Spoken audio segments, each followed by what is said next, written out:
बिस्मिल्लाहिर्रहमानिर्रहीम। Chapter number 1 quadratic equations class work. Topic है quadratic equation. First of all हमारे पास है डेफिनेशन है एक्सपोनेंशियल इक्वेशन के। हमारे पास एक्सपोनेंशियल इक्वेशन क्या होती है? An equation in which variable occur in exponent is called exponential equation. कि जो हमारे पास वेरिएबल है एक्स है या वाई है, वो है जो अगर हमारे पास एक्सपोनेंट पावर में हो हमारे पास, तो उस इक्वेशन को हम क्या कहेंगे? Exponential equation. ऐसी इक्वेशन जिसमें हमारे पास वेरिएबल एक्स या वाई जो है वो पावर की फॉर्म में हो, उसको हम एक्सपोनेंशियल इक्वेशन कहेंगे। तो नीचे एग्जांपल है हमारे पास 2⁻x-1 इज इक्वल टू 0। इसमें देखें जो हमारे पास वेरिएबल है वो एक्सपोनेंट की फॉर्म में है, पावर की फॉर्म में है, तो ये हमारे पास एक्सपोनेंशियल इक्वेशन होगी। और सेकेंड एग्जांपल है हमारे पास 2⁻1 + x + 5⁻2x - 8 is equal to 0। ये भी हमारे पास एग्जांपल है एक्सपोनेंशियल इक्वेशन की। नेक्स्ट है एक्सरसाइज 1.3 क्वेश्चन नंबर 12 है। ये भी हमारे पास एक्सपोनेंशियल इक्वेशन है और एक्सपोनेंशियल इक्वेशन को सॉल्व करेंगे। इसमें हमने करना ये है कि सबसे पहले हम एक्सपोनेंशियल इक्वेशन को क्वाड्रेटिक इक्वेशन की फॉर्म में लेके आएंगे और फिर क्वाड्रेटिक इक्वेशन को सॉल्व करना हम पहले ही सीख चुके हैं। अब ये जो हमारे पास क्वेश्चन है ये है 4 × 2 2x + 1 - 9 × 2x + 1 is equal to 0। इसमें ये जो पावर्स हैं इनको पहले हम अलग अलग करके लिखेंगे। ये जो हमारे पास 2⁻2x + 1 है, तो इसको हम लिख सकते हैं 2⁻2x एंड 2⁻2, क्योंकि हमें पता है when basis are same exponents are added. ये बेसिस सेम है, अगर हम इनके एक्सपोनेंट्स को ऐड कर देंगे तो फिर हमें वही वापस मिल जाएगा 2x + 1। तो इस तरह हमने इनको सेपरेट करके लिख दिया। -9 × 2x + 1 इज इक्वल टू 0। अब जो है ये इसको 2⁻x का स्क्वायर लिखेंगे। 4 को 2 से मल्टीप्लाई किया 8, और जो हमारे पास 2⁻2x है इसको 2⁻x और होल का square -9 2⁻x + 1 is equal to 0। ऐसा क्यों किया? ताकि हम जो 2⁻x है उसकी जगह पे हम y को रिप्लेस कर सकें और ये क्वाड्रेटिक इक्वेशन बन सके। तो लेट करेंगे कि 2⁻x is equal to y।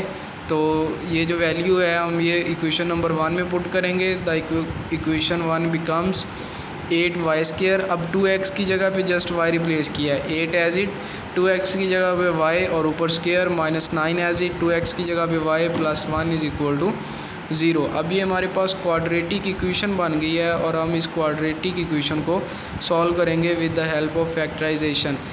अब फैक्टराइजेशन में हम क्या करते हैं? हम पेयर बनाते हैं। हम ऐसा पेयर बनाते हैं जिसको हम प्लस माइनस करें तो -9y आएगा, और यहाँ पे हमारे पास 8 है तो 8 1 8, और जो हमारे पास है जब मल्टीप्लाई करें तो हमारे पास 8 आएगा।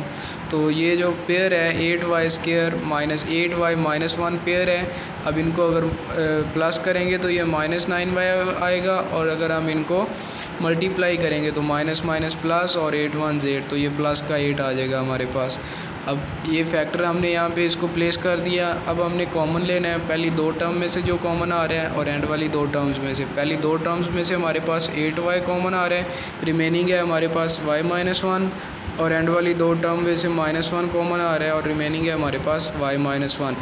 y - 1 जो है वो हमारे पास अगेन कॉमन आ जाएगा, और 8y - 1 इज इक्वल टू 0 ये हमारे पास है। अब ये हमारे पास 2 फैक्टर्स आ गए, दोनों को हम अलग अलग जो है वो 0 के इक्वल प्लेस करेंगे।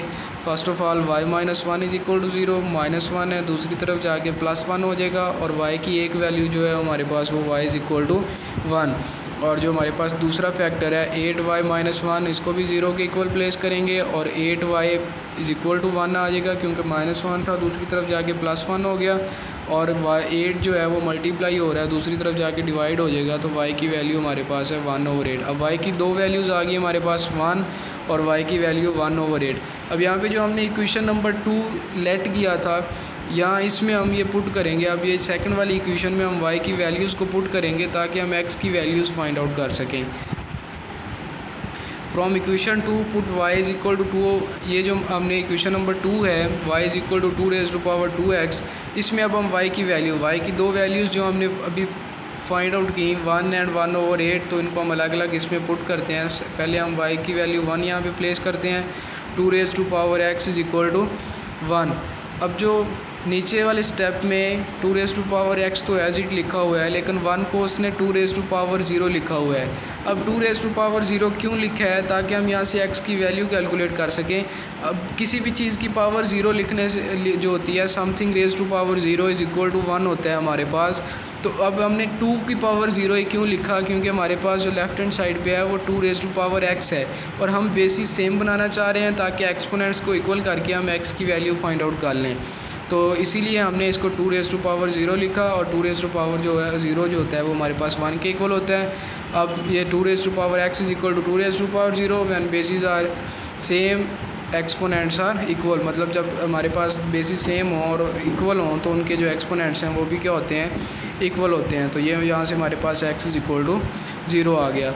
और जो हमारे पास दूसरा इसका फैक्टर था 1/8 जो हमारे पास आया था, जब हम उसको प्लेस करेंगे इक्वेशन नंबर 2 में, तो ये आ जाएगा 2x इज़ इक्वल टू 1/8, और 1/8 जो है उसको हम 2 का क्यूब लिख सकते हैं। 2 का क्यूब इसलिए लिख रहे हैं क्योंकि हमारे पास जो है वो राइट हैंड साइड पे, जो लेफ़्ट हैंड साइड पे जो है वो 2 है, तो इसीलिए हम, ताकि हम इनके बेसिस को सेम कर सकें और एक्सपोनेंट्स को इक्वल कर सकें। तो ये ओवर में 2⁻3 था, जब हम इसको ऊपर लेके आएंगे तो ये 2⁻³ हो जाएगा। When basis are same exponents are equal, तो x की वैल्यू क्या आ गई, -3। अब हमारे पास जो आंसर्स आए हैं, एक x इज़ इक्वल टू 0 और x इज़ इक्वल टू -3, ये हमारे पास आंसर्स हैं, और यही हमारा सोल्यूशन सेट होगा। नेक्स्ट है जो इसी एक्सरसाइज का क्वेश्चन नंबर 14 है, जो कि आप लोगों ने होमवर्क में करना है। इसमें भी ये भी हमारे पास एक्सपोनेंशियल इक्वेशन है। एक्सपोनेंशियल इक्वेशन को पहले हम क्वाड्रेटिक इक्वेशन बनाएंगे, क्वाड्रेटिक इक्वेशन बनाने के बाद फिर उसको सॉल्व करेंगे। क्वेश्चन नंबर 14 है 2x + 64 multiplied by 2⁻x -20 is equal to 0। तो इसमें जो हमारे पास है, अब ये जो पावर माइनस में है इसको हम ओवर में लिखेंगे, 2x + 64 over 2x -20 is equal to 0। अब इसमें 2x ही आ रहा है, तो इसी को हम लेट कर लेंगे कि जो 2x है वो इज़ इक्वल टू y आ जाएगा, और इसको हम इक्वेशन नंबर 1 में पुट कर देंगे। तो यहाँ पे जो है 2x की जगह पे पूरी इक्वेशन में हम y पुट कर देंगे, तो ये आ जाएगा y + 64 over y -20 is equal to 0। अब हम इसको पहले स्टैंडर्ड फॉर्म क्वाड्रेटिक इक्वेशन की तरफ लेके जाएंगे, तो उसके लिए हम इसको y से मल्टीप्लाई कर देंगे, multiplying both sides by y। y को y से मल्टीप्लाई करेंगे y², और ये y से कैंसिल हो जाएगा, -20y इज़ इक्वल टू 0, और इसको अरेंज करेंगे y² -20y + 64 is equal to 0। अब ये हमारे पास क्वाड्रेटिक इक्वेशन बन चुकी है, y² -20y + 64 is equal to 0। अब हमने इसको सॉल्व करना है with the help of factorisation. हमने ऐसे फैक्टर ढूंढने हैं जिनको हम प्लस माइनस करें तो हमारे पास -20 आए, और उनको मल्टीप्लाई करें तो वो 64 आए। तो वो जो हमारे पास फैक्टर्स हैं वो है -16y एंड -4y। इनको हम जब प्लस करेंगे तो माइनस का 20y आएगा, और जब इनको मल्टीप्लाई करेंगे तो प्लस का 64 आएगा। तो यहाँ पे हम इन पेयर्स को यहाँ पे हम सब्स्टिट्यूट करते हैं, y² -16y -4y + 64 is equal to 0। Again वही काम, पहली दो टर्म्स में से कॉमन लेना है, एंड वाली दो टर्म्स में से कॉमन लेना है। पहली दो टर्म्स में से y कॉमन आ रहा है, रिमेनिंग है हमारे पास y -16, और एंड वाली दो टर्म्स में से -4 कॉमन आ रहा है, और रिमेनिंग है हमारे पास y -16 इज़ इक्वल टू 0। अब इन दोनों में से जो कॉमन आ रहा है वो y -16 है, और रिमेनिंग है हमारे पास y -4 इज़ इक्वल टू 0। अब ये दो फैक्टर्स आ गए हमारे पास, इन दोनों फैक्टर्स को हम अलग अलग 0 के इक्वल प्लेस करते हैं। y -16 इज़ इक्वल टू 0, -16 है दूसरी तरफ जाके +16 हो जाएगा, और ये y की वैल्यू आ गई हमारे पास 16, और जो y -4 इज़ इक्वल टू 0 और -4 है दूसरी तरफ जाके +4 हो जाएगा, और y की वैल्यू आ गई 4। अब ये y की वैल्यूज़ आ गई।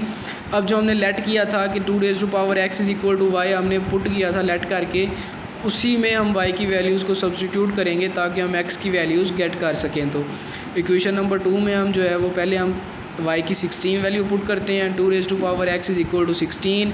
अब 16 को हम 2 की पावर में लिखेंगे ताकि हम बेसिस को सेम कर सकें और एक्सपोनेंट्स को इक्वल कर सकें। तो 16 जो होता है वो 2⁴ के इक्वल होता है। और यहाँ से हमारे पास when basis are same exponents are equal, तो एक्स की वैल्यू जो है वो हमारे पास 4 आ गई। और जो हमारे पास दूसरी y की वैल्यू है 4, उसको हम पुट करते हैं तो 2 raise to power x is equal to 4, इस 4 को भी हम 2 की पावर में लिखेंगे ताकि हम बेसिस को सेम कर सकें। तो 2 raise to power x is equal to 2 raise to power 2, 4 जो होता है वो 2 रेज़ टू पावर 2 के इक्वल होता है। When the bases are same exponents are equal, तो x की वैल्यू यहाँ से 2 आ गई। तो हमारे पास जो आंसर्स आ गए वो हैं 2 एंड 4। तो हमारा जो सोल्यूशन सेट होगा x की वैल्यूज़ 2 एंड 4 हैं, तो सोल्यूशन सेट होगा हमारा वो 2 एंड 4 होगा। Thank you.